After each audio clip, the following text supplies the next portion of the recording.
রাতে নিচে আমাদের খাদ্য পাত্র নিচে ফোন দিয়ে তার মোবাইল চলে গেছে। ওই মোবাইলটা পাওয়া গেল এখন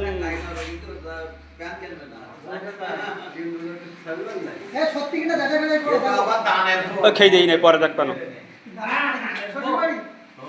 দেখেন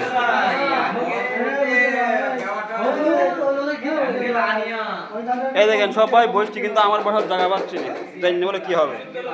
আমার খাওয়া দাওয়া হবে কি না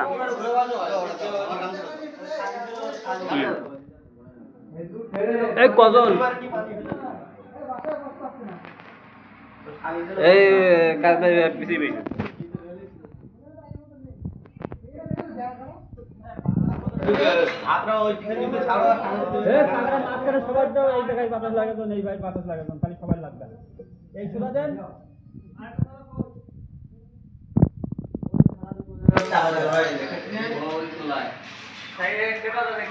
এরা আলাদা বুঝলেন এরা হলো বাড়িতে বউ রান্না করতেছে